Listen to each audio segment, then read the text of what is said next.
इस क्लास में हम लोग एवरेज रेट और इंस्टेंटेनियस रेट पढ़ेंगे, ठीक है। तो हेडिंग हम लोग क्या लिखेंगे, एवरेज रेट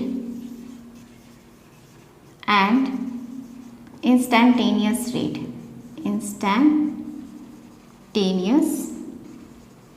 रेट, ठीक है।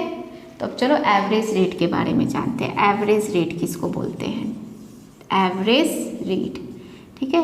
It is defined as rate of change in, ठीक है, rate of change in concentration of reactant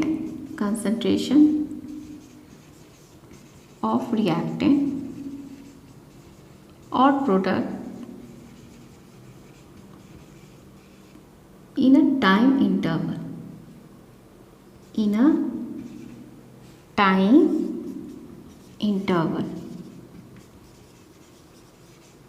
ठीक है। तो किसको बोलते हैं, it is defined as rate of change in concentration of reactants और product in a time interval, ठीक है। तो एवरेज रेट को लिख रहे हैं, average rate is equal to minus reactant के लिए minus sign, delta concentration of reactant in a time interval delta T, और प्रोडक्ट के लिए कौन सा sign, plus delta P by क्या है, डेल्टा टी। नेगेटिव साइन का मतलब बताए थे ना कि जैसे जैसे रिएक्शन बढ़ रहा है कंसंट्रेशन ऑफ रिएक्टेंट जो है वो डिक्रीज कर रहा है, ठीक है। और प्लस साइन का मतलब क्या है कि जैसे जैसे रिएक्शन बढ़ रहा है कंसंट्रेशन ऑफ प्रोडक्ट क्या है, इंक्रीज कर रहा है। तो क्लियर है ना, एवरेज रेट क्या है, rate of change in concentration of reactant और product in a time interval, ठीक है। अब इंस्टेंटेनियस रेट जानते हैं, और इसमें हम लोग है ना पहले डेफिनेशन पढ़ेंगे, फॉर्मूला पढ़ेंगे, फिर ग्राफ पढ़ेंगे और फिर उससे क्वेश्चन बनाएंगे, ठीक है ना, आराम से क्लियर होगा। चलो अब इंस्टेंटेनियस रेट के बारे में जानते हैं। इंस्टेंटेनियस रेट, ठीक है। It is defined as rate of change in concentration of reactant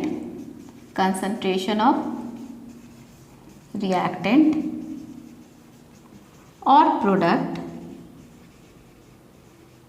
at particular instant of time,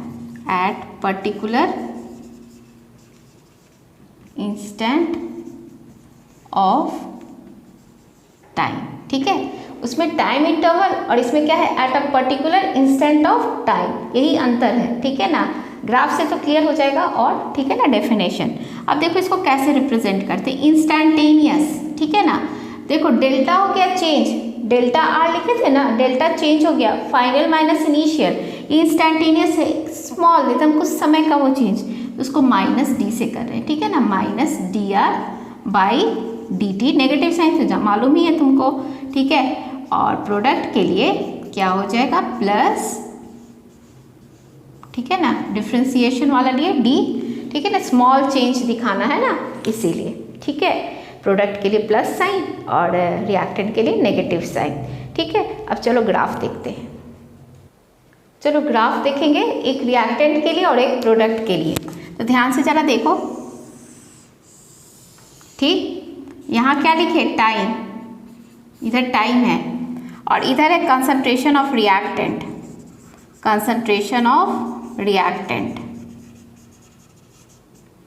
कोई प्रॉब्लम नहीं, इधर टाइम है इधर कंसंट्रेशन ऑफ रिएक्टेंट है। तो हम क्या बताए थे कि जैसे जैसे टाइम जा रहा है कंसंट्रेशन ऑफ रिएक्टेंट क्या हो रहा है, डिक्रीज हो रहा है, ठीक है। तो देखो जैसे जैसे टाइम जा रहा है रिएक्टेंट का कंसंट्रेशन क्या हो रहा है, डिक्रीज हो रहा है, ठीक है। बहुत ध्यान से देखना, आराम से क्लियर होगा, कोई प्रॉब्लम नहीं, ठीक। तो यहाँ जो इनिशियल टाइम, यहाँ तो टाइम जीरो ना, कंसंट्रेशन ऑफ रिएक्टेंट यहाँ। अब देखो कंसंट्रेशन इनिशियल रिएक्टेंट, ठीक है ना, इनिशियल रिएक्टेंट हम लोग मान लिए R1, क्या मान लिए, R1। तो इसमें जो टाइम लगा वो क्या हो जाएगा मेरा, T1। एक मान लो R2 फाइनल, तो इसमें जो टाइम लगा वो क्या हो जाएगा, T2। कोई प्रॉब्लम नहीं ना, R1 इनिशियल R2 फाइनल, ठीक है, T1 T2। ठीक, अब हम कहेंगे कि एवरेज रेट इसका लिखना है, एवरेज रेट, कोई प्रॉब्लम नहीं, एवरेज रेट मालूम ही है, माइनस नेगेटिव साइन केवल शो करना है तुमको, ठीक है ना, उसको नेगेटिव को न्यूमेरिकल में नहीं यूज़ करना है, नेगेटिव साइन जो है ना वो बता रहा है कि बस टाइम जैसे जैसे बढ़ रहा है कंसंट्रेशन ऑफ रिएक्टेंट डिक्रीज हो रहा है। अब देखो फाइनल माइनस इनिशियल कर दो, तो क्या किए R2 माइनस क्या किए R1 डिवाइडेड बाई क्या हो जाएगा T2 माइनस T1। कोई प्रॉब्लम नहीं, जरा देखो T2 माइनस क्या हो गया T1 हो गया, ठीक है ना, R1 इनिशियल, R2 क्या हो गया मेरा फाइनल। अब इंस्टेंटेनियस के लिए देखो एकदम स्मॉल चेंज बताता है इंस्टेंटेनियस, ठीक है ना, स्मॉल चेंज, यहाँ स्लोप ड्रॉ कर दिए, ठीक है ना, इसको क्या ले लिए T, स्मॉल चेंज बताया, ठीक है ना, इंस्टेंटेनियस रेट। तो इंस्टेंटेनियस रेट का क्या लिख सकते हैं, रिएक्टेंट है ना तो माइनस लिख दिए स्लोप ऑफ द कर्व, ठीक है ना, स्लोप ऑफ द कर्व। हमको यहाँ का बस थोड़ा सा चेंज, ठीक है ना, तो स्मॉल चेंज जो देखना वो कैसे देख रहे हैं इंस्टेंटेनियस से, और एवरेज क्या है फाइनल माइनस इनिशियल है, ठीक है। अब प्रोडक्ट के लिए आ जाओ ग्राफ, तो प्रोडक्ट के लिए कैसा ग्राफ बना है,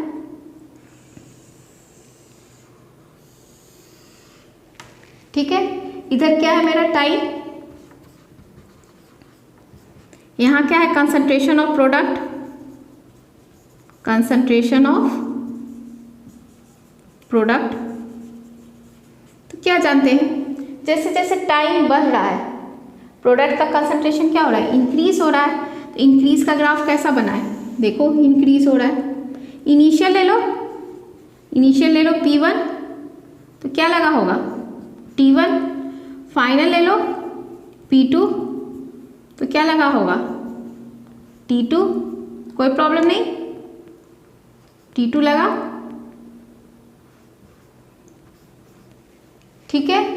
और फॉर्मूला जो है यही ना फॉर्मूला, उस पर बैठाओगे तो क्या हो जाएगा, एवरेज रेट का, average rate is equal to, बोलो प्लस साइन हो जाएगा ना, प्लस यहाँ क्या लिखे P2 माइनस क्या P1 डिवाइडेड बाई क्या होगा T2 माइनस T1। कोई प्रॉब्लम नहीं। अब इंस्टेंटेनियस स्मॉल चेंज, ठीक है ना, स्मॉल चेंज ना, तो स्मॉल चेंज देखो कैसे दिखाएंगे, कर्व से दिखाएंगे, slope of the curve, small change कैसे दिखाएंगे, स्लोप ऑफ द कर्व, तो ये क्या हो जाएगा T, ठीक। तो इंस्टेंटेनियस के लिए क्या लिख दिए, प्लस साइन होगा, slope of the curve, clear ना। प्रोडक्ट के लिए plus sign P2 minus P1, T2 minus T1, और रिएक्टेंट के लिए नेगेटिव साइन। ग्राफ में तो कोई दिक्कत नहीं होना चाहिए, कोई प्रॉब्लम नहीं ना ग्राफ में। जैसे जैसे रिएक्टेंट का ग्राफ भी समझना है, ये चैप्टर ग्राफ न्यूमेरिकल्स का ही ये चैप्टर है ही, बहुत इंटरेस्टिंग चैप्टर है, ठीक है ना।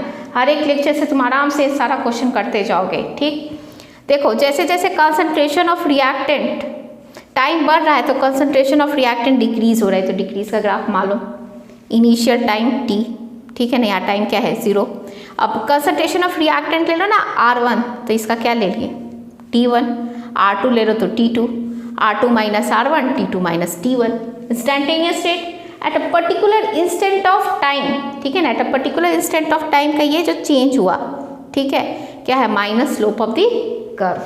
प्रोडक्ट में आ जाओ, जैसे जैसे टाइम जा रहा है, ठीक है ना, कंसंट्रेशन ऑफ प्रोडक्ट बढ़ रहा है, तो इंक्रीज का ग्राफ कैसा बनाएंगे, ऐसा बनाएंगे, फिर क्या हो जाएगा P2 minus P1, T2 minus T1, ठीक है, और ये इंस्टेंटेनियस क्या हो जाएगा, स्लोप ऑफ द कर्व हो जाएगा, ठीक है। अब चलो क्वेश्चन बनाते हैं। चलो ये बोर्ड एग्जाम का आया हुआ क्वेश्चन है, ठीक है, 2 इंपॉर्टेंट पॉइंट नोट करना है। फर्स्ट क्वेश्चन था आया हुआ, व्हेन डज दी,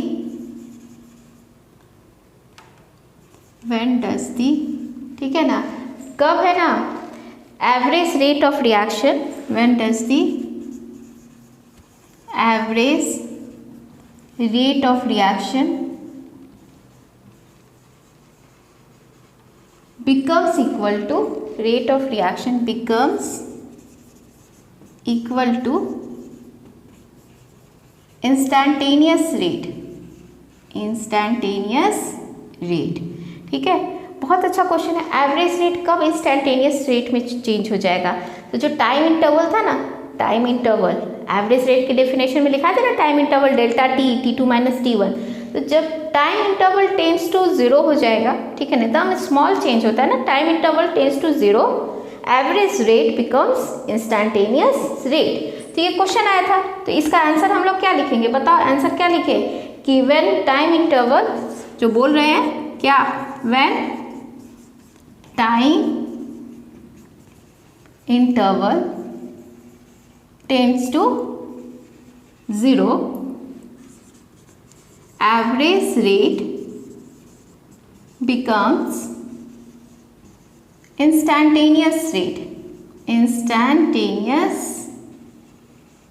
रेट, ठीक है ना। When time interval tends to 0, average rate becomes instantaneous rate, ठीक। नेक्स्ट क्वेश्चन, एवरेज रेट और इंस्टैंटेनियस रेट में किसको प्रेफर करेंगे, तो किसको प्रेफर करते हैं, इंस्टैंटेनियस रेट को। क्यों, क्योंकि एकदम स्मॉल चेंज बता रहा है ना, at a particular instant of time का बता रहा है। तो ये भी पॉइंट नोट करेंगे, क्या, instantaneous rate is preferred over average rate, ठीक है ना, instantaneous rate is preferred over average rate, ठीक है। अब न्यूमेरिकल्स करते हैं। चलो ये एनसीईआरटी का क्वेश्चन है, ठीक है ना, क्वेश्चन नंबर 4.1 इंटेक्स क्वेश्चन है, वो हम लोग बनाएंगे, ठीक है। क्वेश्चन जरा देखो, for the reaction reactant changes into product, the concentration of reactant changes from 0.03 m to 0.02 m in 25 minutes. Calculate the average rate of reaction using the units of time both in minutes and second. Minute में भी बनाना है और second में भी बनाना है। तो चलो average rate, average rate का याद है ना फॉर्मूला, क्या सिखाए थे, माइनस क्या, R2 माइनस क्या, R1 बाय क्या था, T2 माइनस T1 मतलब डेल्टा T। तो माइनस फाइनल माइनस इनिशियल करना है, तो फाइनल मेरा क्या है 0.02, ठीक है, तो फाइनल लिखे 0.02 माइनस इनिशियल क्या है 0.03। ध्यान से टाइम कितना दिया हुआ है, पहले मिनट में बना लेते हैं, टाइम कितना है 25, माइनस कर दो तो क्या आ जाएगा, माइनस करेंगे तो माइनस 0.01 आएगा ना, माइनस माइनस क्या हो गया प्लस। तो हम बोले ना कि नेगेटिव साइड तो केवल बताता है कि रिएक्टेंट का कंसंट्रेशन क्या हो रहा है, डिक्रीज हो रहा है। तो मेरा आंसर क्या हो जाएगा 0.01 डिवाइडेड बाई क्या 25। तो इसको सॉल्व करो, मिनट्स में मेरा आंसर होगा ये ना, तो इसको सॉल्व करोगे तो क्या आ जाएगा 0.004, 0.004, ठीक है। और यूनिट क्या हो जाएगा मोल पर लीटर पर मिनट। अब इसी को तुम लोग को सेकंड में चेंज करना है, इसी को किस में चेंज करना है, सेकंड में, ठीक है। 0 पॉइंट है ना 004 होगा, ठीक है। इसी को सेकंड में चेंज करोगे तो सेकंड में चेंज करने के लिए क्या करोगे, सेकंड में लोग चेंज कर देते हैं। तो सेकंड में 0.01 तो 25 इंटू क्या करोगे 60, मिनट को सेकंड में जाना है। अब इसको डिवाइड करो, ठीक है, इसको डिवाइड करोगे तो तुम्हारा आंसर आ जाएगा 6.66 into 10 to the power -6 mole per litre पर सेकेंड। कोई प्रॉब्लम नहीं, ठीक है। फाइनल माइनस इनिशियल, ये तो फाइनल था ना 0.03 m टू 0.02 m, फाइनल मेरा ये, इनिशियल मेरा ये, फाइनल यहाँ रखे, यहाँ इनिशियल रखे। टाइम इंटरवल दिया हुआ है 25 मिनट्स, हमको यहाँ सेकंड में भी निकालना है, मिनट्स में भी निकालना है। तो सेकंड में चेंज, मिनट को सेकंड में चेंज करने के लिए क्या किए हैं 60 से इंटू किए हैं, ठीक। अब चलो नेक्स्ट क्वेश्चन देखते हैं। चलो नेक्स्ट देख रहे हैं क्वेश्चन। नेक्स्ट क्वेश्चन जो है क्वेश्चन नंबर 4.2 है, इंटेक्स एक्सरसाइज का क्वेश्चन है। तो देखो, in a reaction to A product दे रहा है, the concentration of A decreases from 0.5 mole per litre to 0.4 mole per litre in 10 minutes. Calculate the rate during this interval. ये भी अच्छा क्वेश्चन है। तो देखो निकालना है इंटरवल, मतलब क्या एवरेज रेट निकालना है। तो याद है ना हम क्या बताए थे कि आगे का जो स्टॉइकियोमेट्रिक कोफिशिएंट है, जो मोल है, वो डिवाइड में चला जाएगा, ठीक है। तो यहाँ 2a है, बहुत बढ़िया क्वेश्चन है। तो यहाँ क्या हो जाएगा, ये डिवाइड हो गया, -1/2 हो गया। तो रिएक्टेंट फाइनल माइनस इनिशियल, तो क्या हो जाएगा 0.4 माइनस क्या हो जाएगा 0.5। ध्यान है ना, हम 2 से क्यों किए डिवाइड, क्योंकि आगे 2a है, आगे का स्टॉइकियोमेट्रिक कोफिशिएंट डिवाइड में चला जाता है, ठीक है। अब उसको डिवाइड कर दो, टाइम कितना दिया हुआ 10 मिनट्स, ठीक है। इसको सॉल्व करो, ठीक। 0.4 माइनस क्या है 0.5, तो 0.1 हो जाएगा तुम्हारा। 0.1 माइनस माइनस तो प्लस ना, बाई क्या हो जाएगा 20। अब इसको डिवाइड कर लो, डिवाइड करोगे तो आएगा 5 इंटू 10⁻³ मोल पर लीटर पर मिनट। हम बताए थे ना कि टाइम जो है वो मिनट में भी हो सकता है, सेकंड में भी हो सकता है और ईयर में भी हो सकता है, ठीक है। जैसा क्वेश्चन पूछेगा वैसा हम आंसर देंगे। ऐसा नहीं है कि मेरा मिनट में रहेगा तो हम उसको सेकंड में चेंज करने जाएंगे, ठीक है, नहीं करना है। जैसा है क्वेश्चन पूछ रहा है, मेरा मिनट में था तो हम मिनट में आंसर दिए। इससे पहले वाला क्वेश्चन क्या बोल रहा था कि आप मिनट में भी बताइए, सेकंड में भी बताइए, इसीलिए हम लोग मिनट में भी किए और सेकंड में भी किए, ठीक है। तो क्लियर ना, एवरेज रेट और इंस्टेंटेनियस रेट, कोई प्रॉब्लम नहीं ना। अब हम लोग पढ़ेंगे factors affecting rate of reaction, ठीक है ना। तो बस अभी आज वाले क्लास में जानेंगे कि कौन कौन सा फैक्टर्स जो है वो इफेक्ट कर रहा है रेट ऑफ रिएक्शन को, ठीक है। तो हेडिंग मेरा क्या हो जाएगा, factors affecting rate of reaction,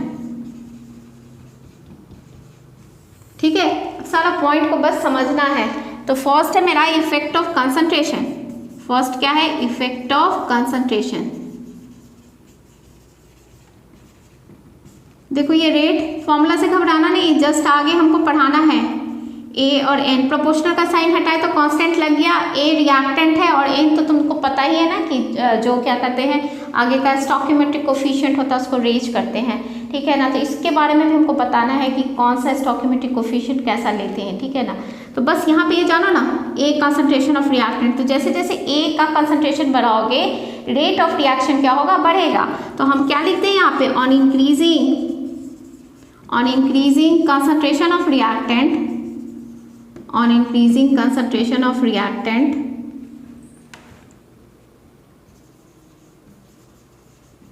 rate of reaction increases। कोई प्रॉब्लम नहीं, जैसे जैसे कंसंट्रेशन ऑफ रिएक्टेंट बढ़ाएंगे रेट ऑफ रिएक्शन क्या होगा, इंक्रीज करेगा। सेकेंड आ जाओ, effect of catalyst.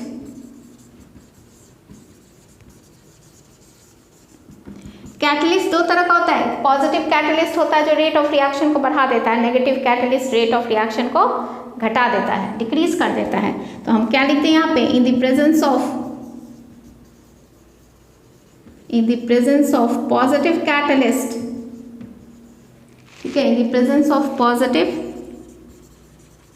Catalyst the rate of reaction increases, ठीक। In the presence of negative catalyst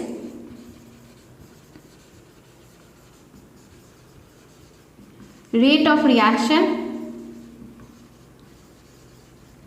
decreases.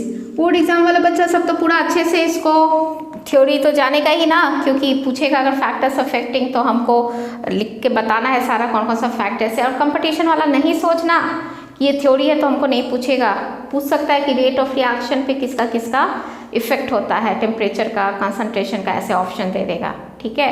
चलो नेक्स्ट आ जाओ, थर्ड पॉइंट। थर्ड है effect of surface area. Third,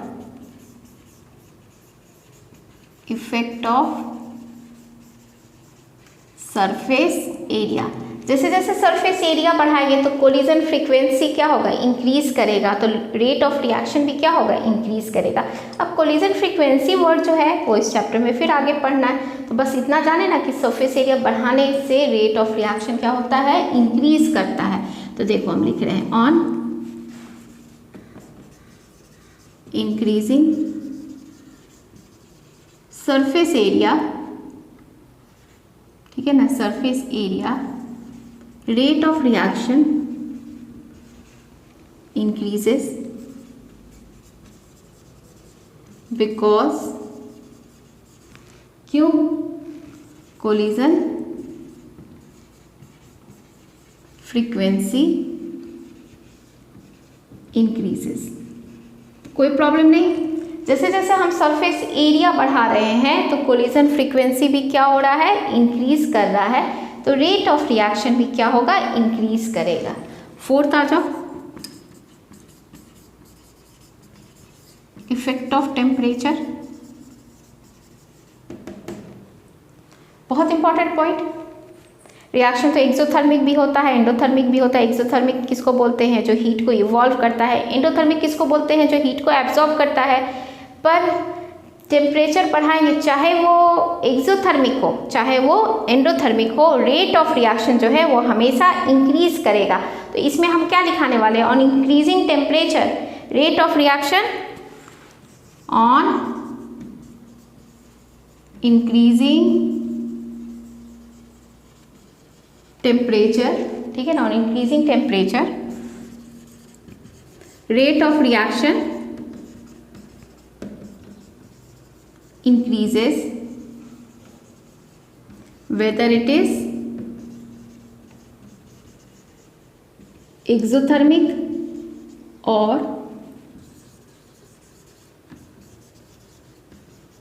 endothermic. याद रखना, चाहे एक्सोथर्मिक हो चाहे एंडोथर्मिक हो, रेट ऑफ रिएक्शन हमेशा बढ़ेगा। क्लियर ना? चलो नेक्स्ट आ जाओ। Effect of light radiation. ठीक, कोई कोई रिएक्शन बिना लाइट के पॉसिबल नहीं होता है। ठीक है, कौन सा? एग्जाम्पल बताओ। फोटोसिंथेसिस इन प्लांट, ठीक है ना। तो इसमें हमको रिएक्शन के लिए क्या चाहिए रहता है? लाइट का ज़रूरत पड़ता है। ठीक, तो in a few reaction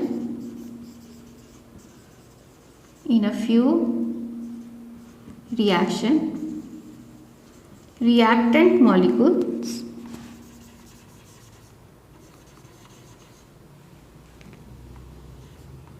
need some light radiation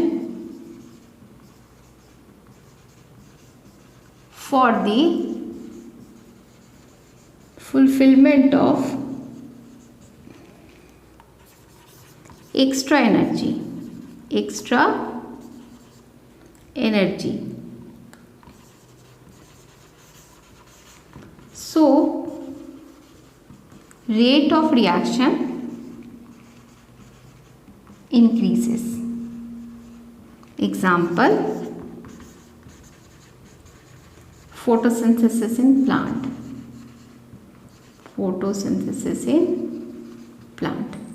ठीक है ना। तो क्या लिखा है कि in few reaction reactant molecules need some light radiation, ठीक है ना, for the fulfillment of extra energy, so rate of reaction increases। ठीक है, एग्जाम्पल क्या है? Photosynthesis in plant. चलो नेक्स्ट 2 पॉइंट और देखते हैं। चलो जो 6 पॉइंट है मेरा, 6 पॉइंट है नेचर ऑफ रिएक्टेंट। देखो, 2 तरह का रिएक्टेंट होता है, एक होता है आयनिक रिएक्टेंट और एक होता है कोवेलेंट रिएक्टेंट। खुद ही बता दो ना कि किस में रेट ऑफ रिएक्शन फास्ट होगा। आयनिक रिएक्टेंट में रेट ऑफ रिएक्शन क्या होगा? फास्ट होगा। तो हम लोग यहाँ क्या लिख देंगे कि इन the presence of ionic reactant rate of reaction is fast as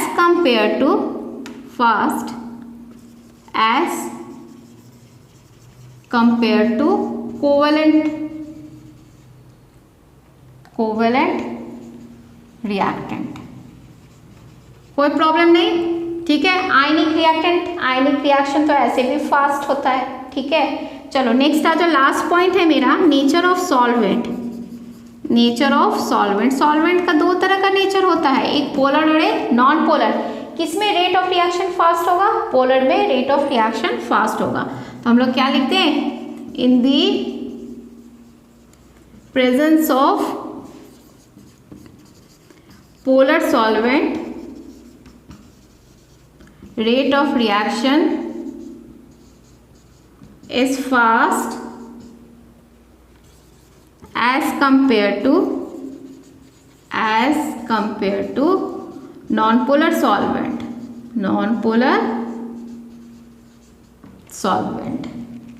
clear ना?